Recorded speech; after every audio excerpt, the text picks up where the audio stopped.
Assalamualaikum warahmatullahi, kembali lagi di PXD Parent Story. Kali ini agak berbeda ya dari sebelum-sebelumnya. Kali ini PXD Parent Story akan mempersembahkan tentang materi-materi ya. Selain traveling, kemudian belajar bahasa Prancis dan juga tentang motivasi beasiswa. Saya ingin menyampaikan beberapa materi tentang fisika material ya teman-teman. Yang pertama adalah thermogravimetric analysis. Thermogravimetric analysis ini atau disingkat dengan TGA, ini merupakan thermal analysis ya teman-teman.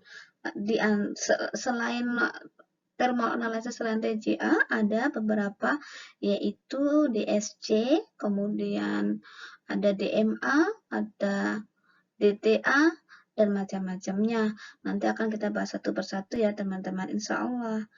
Jangan lupa subscribe dulu ya teman-teman. Berikutnya,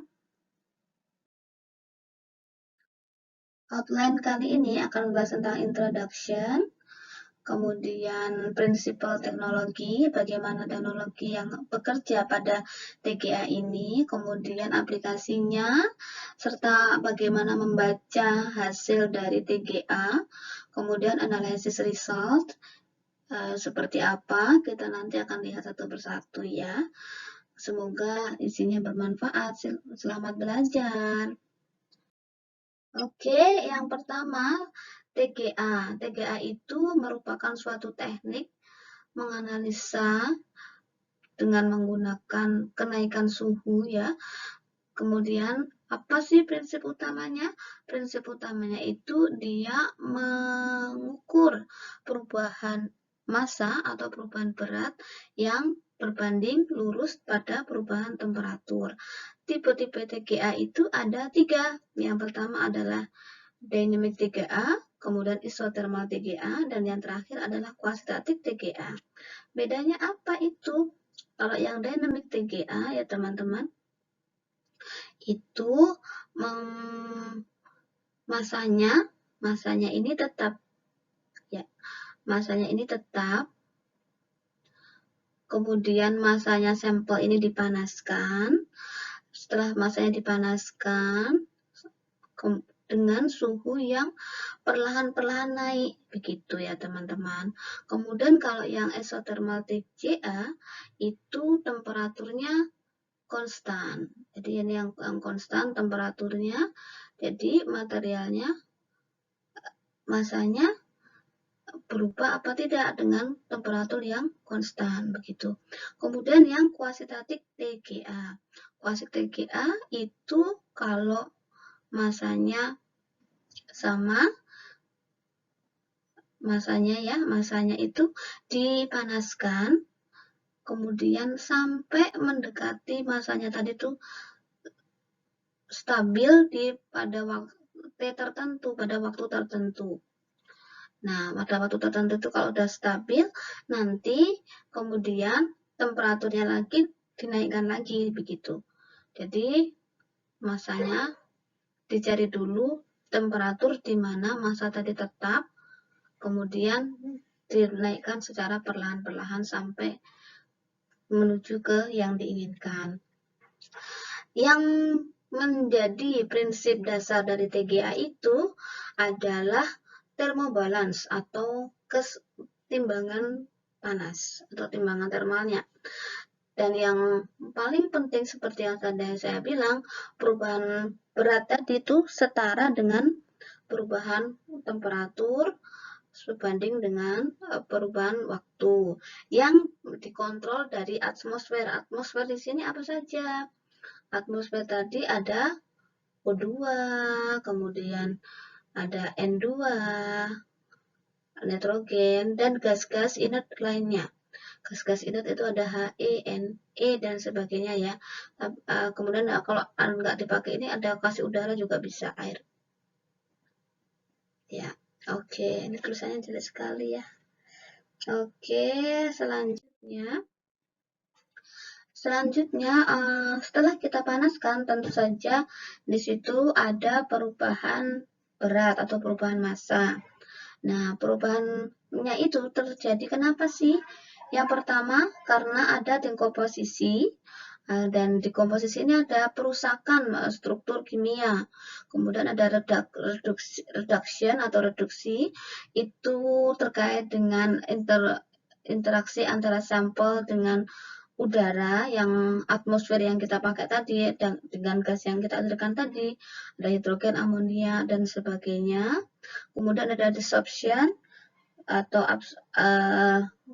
penyerapan. Kalau absorption kan seperti ini nanti ya.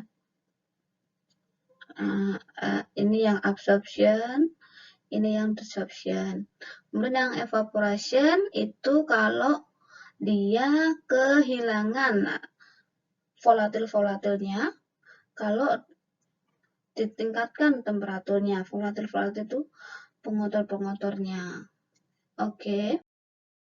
Selanjutnya prinsip dari teknologi dari TGA ini bagaimana? Yang pertama yang perlu diingat lagi adalah di TGA itu sendiri itu ada yang namanya timbangan yang mengandung sensor. Jadi ini ada timbangan, ini nanti pen ya namanya, pen, kemudian ada timbangan. Nah, timbangan ini di tengahnya atau di atasnya, di belakangnya, mohon maaf, di belakangnya itu ada magnet yang sangat kuat, sehingga magnet tadi itu diperlukan ketika dialiri arus, ya magnet tadi akan berkontribusi. Bagaimana sih kontribusinya magnet tadi? Jadi ini ada magnet ya, magnet di sini ada, kita kasih B gitu ya. Nah, ada magnet di sini, di dalam sini. Nah, kemudian di sini yang warna merah-merah ini adalah furnace-nya atau pemanasnya. Ketika ini dinaikkan, begitu dipanaskan, begitu ya, itu tuh bagian sini, bagian yang magnetnya tadi, itu mengubah dari diamagnetic ke paramagnetic. Kalau teman-teman ingat, karena di sini kan dia dilengkapi dengan ferromagnetic ya, ferromagnetic itu kuat-kuat sekali seperti ini ya, medan magnetnya. Kemudian menjadi diamagnetik yang acak-acak gini, menjadi paramagnetik yang acak-acak. Nah, karena acak-acak ini kan dia stabil tuh, menyeimbangkan, sehingga ada mendorong gaya di sini, kemudian terjadilah perubahan dari berat. Oke, sebelum kita menggunakan TGA, terlebih dulu ada namanya proses kalibrasi. Kalibrasi ini dipakainya untuk menuju Curie temperatur. Curie temperatur seperti yang disampaikan sebelumnya ya. Curie temperatur itu terjadi ketika sifat-sifat magnetik itu selaras gitu. Nah, di sini karena ini TGA ini sangat rentan dengan namanya melting point atau titik leleh, begitu ya. Biasanya dipakai banyakannya sih itu nikel. Nikel dipakai nikel dengan mempunyai sudut sebesar 357 dan titik ininya dekomposisinya 357, kemudian titiknya platonya ada di sini 356. Dimulai seperti ini ya. Nah, nanti untuk hasilnya TGA itu untuk sumbu X-nya berupa temperatur, sumbu Y-nya adalah perubahan berat atau perubahan massa.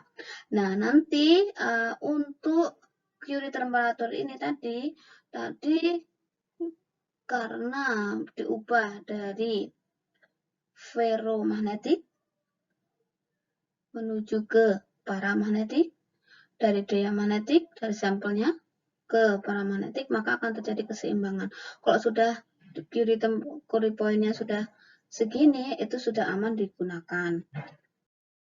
Nah, ini ya untuk alat-alatnya. Alat-alatnya ada macam-macam, mulai dari sampel pen holder, kemudian ada burst gas inlet yang ini dipakai untuk mengaliri gas yang tadi saya sebutkan, ada oksigen, ada nitrogen, ada gas-gas inlet lainnya.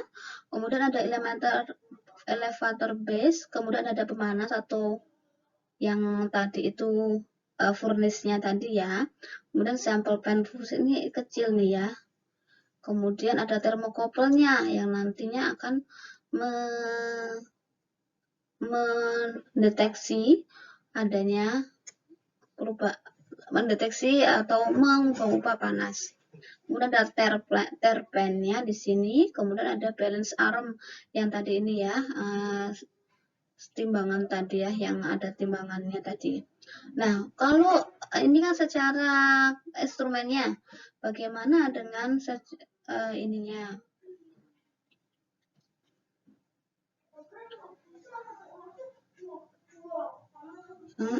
Sebentar.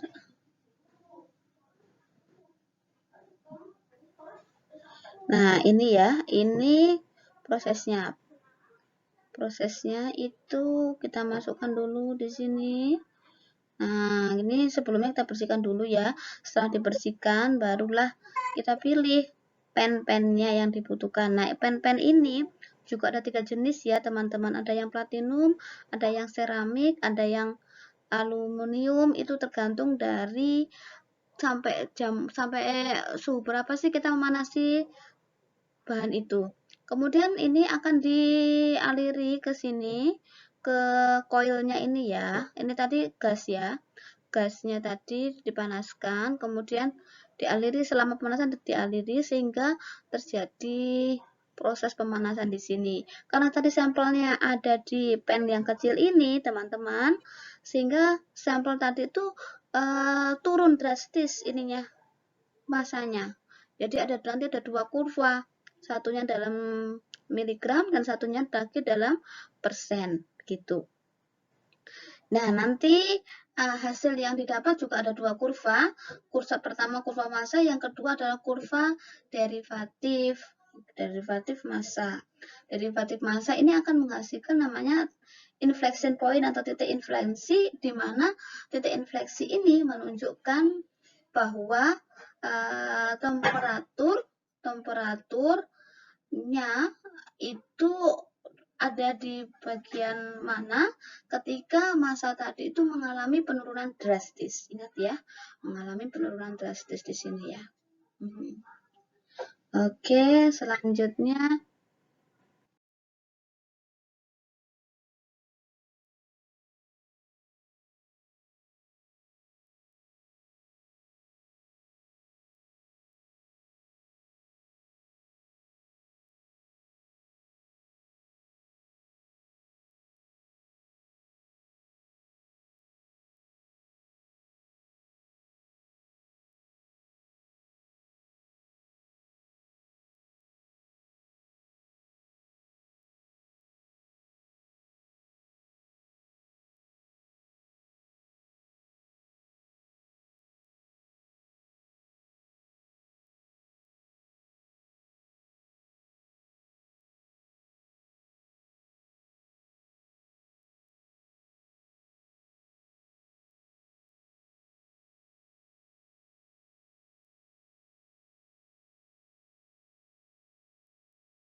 ini adalah secara instrumen dari TGA yang nantinya dari yang tadi furnace yang ada tadi bisa dihubungkan dengan balance controller. Jadi nanti kalau teman-teman setelah mendapatkan data itu nanti datanya berupa filenya berupa Excel, yang ketiga satunya berupa Excel, satunya berupa gambar. Nah, ini bisa diolah dengan menggunakan digunakan atau terekam di komputer ini. Oke, sekarang aplikasinya. Untuk aplikasinya, PGA itu ada banyak jenis tergantung dari PGA tadi itu disambungkan dengan apa.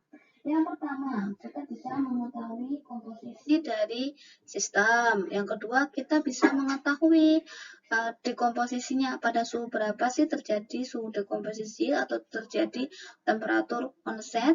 Kemudian di mana sih thermal stability materialnya tadi. Yang kedua, yang ketiga ada oxidative stability-nya. Yang berikutnya adalah efek dari reaktif dari korosif atmosfer ya. Kemudian yang selanjutnya adalah kita bisa menghitung kelembapan dari volatil yang terkandung dalam material. Sebelum kita membaca kurva TGA, kita ada panduannya untuk mengerti, memahami TGA. Kalau dia lurus seperti ini ya, tidak ada perubahan massa. Teman-teman, kalau yang ada belok sedikit seperti ini mengalami disruption ya. Tadi sudah saya jelaskan ada disruption, ada yang absorption, seperti ini absorption. Kalau yang seperti ini disruption. Kemudian ini disruption ini ada perubahan massa, tetapi massanya tadi kemudian mendatar. Yang berikutnya adalah single stage decomposition. Nah, single stage decomposition seperti ini bentuknya. Kemudian multi-stage decomposition itu berkali-kali kita nanti akan lihat. Di sini ada TG-nya banyak kali kita temukan dekomposisinya, temperatur dekomposisi. Kemudian ada multi-stage decomposition, tapi prosesnya berlangsung sangat cepat sehingga zigzagnya nggak terlalu kelihatan. Dan yang ke F ada reaksi atmosfer. Atmosfer ini akan meningkatkan massa dan terjadi pada saat oksidasi. Jadi TGA ini bisa mengalami dua klasifikasi ya teman-teman. Ada yang chemical, ada yang physical. Yang physical itu yang mana? Yang physical itu yang dekomposisi gitu. Terus ada yang selain dekomposisi ada yang kalau yang chemical dulu ya, ada oksidasi, kemudian ada reduksi, kemudian kalau yang physical itu ada dekomposisi, kemudian ada flammability, kemudian ada lagi inflammability, kemudian ada lagi macam-macam ya untuk yang gejala fisika tadi seperti yang weight loss tadi.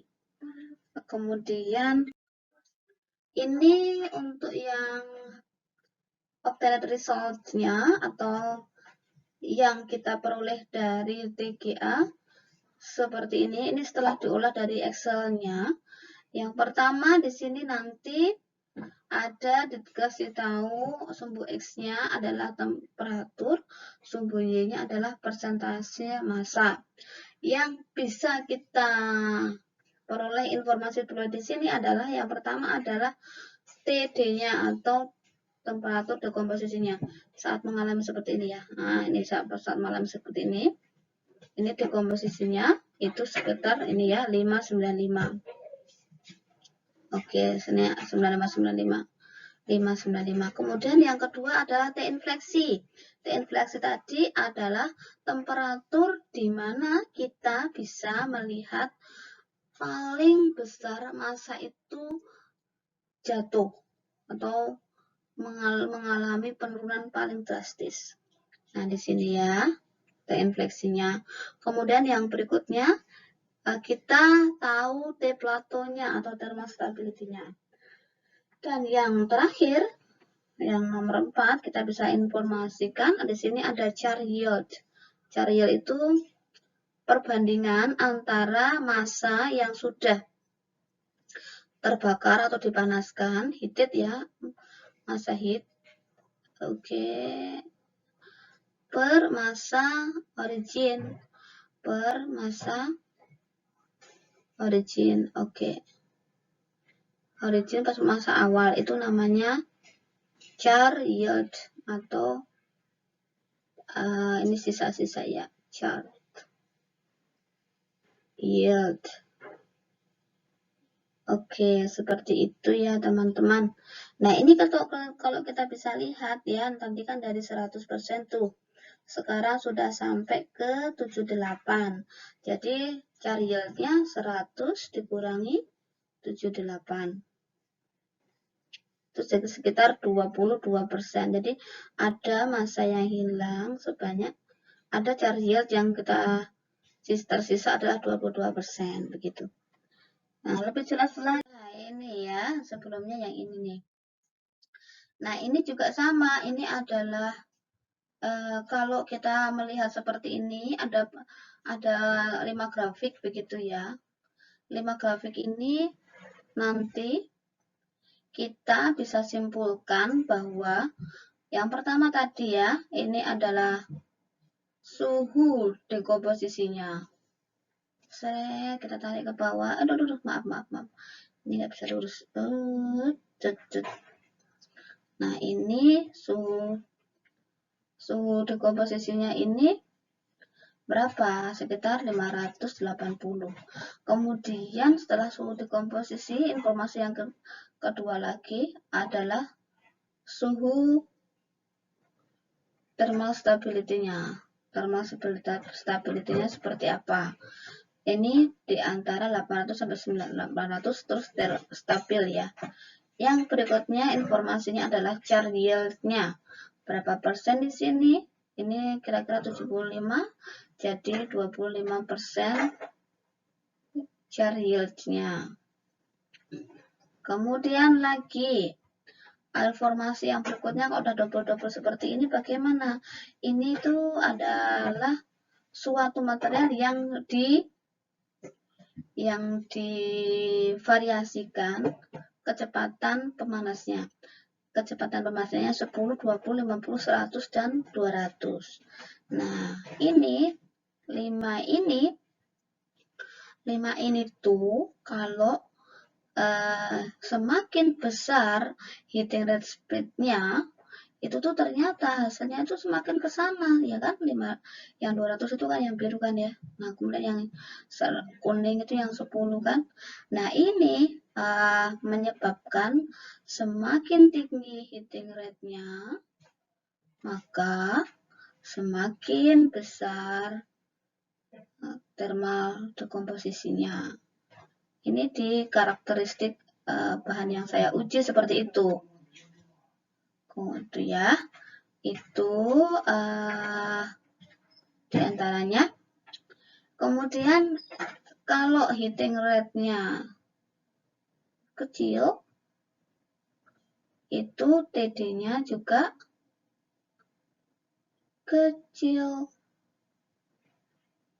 Nah, ini kalau ini TD-nya besar, ya besar ya. Oke, teman-teman, ini pertama sekali saya menggunakan PPT sebagai media pembelajaran melihat video ya. Mohon maaf apabila masih kurang jelas. Bantu supportnya, nanti kita akan bikin yang lain, bikin video yang lain. Terima kasih, thank you for watching.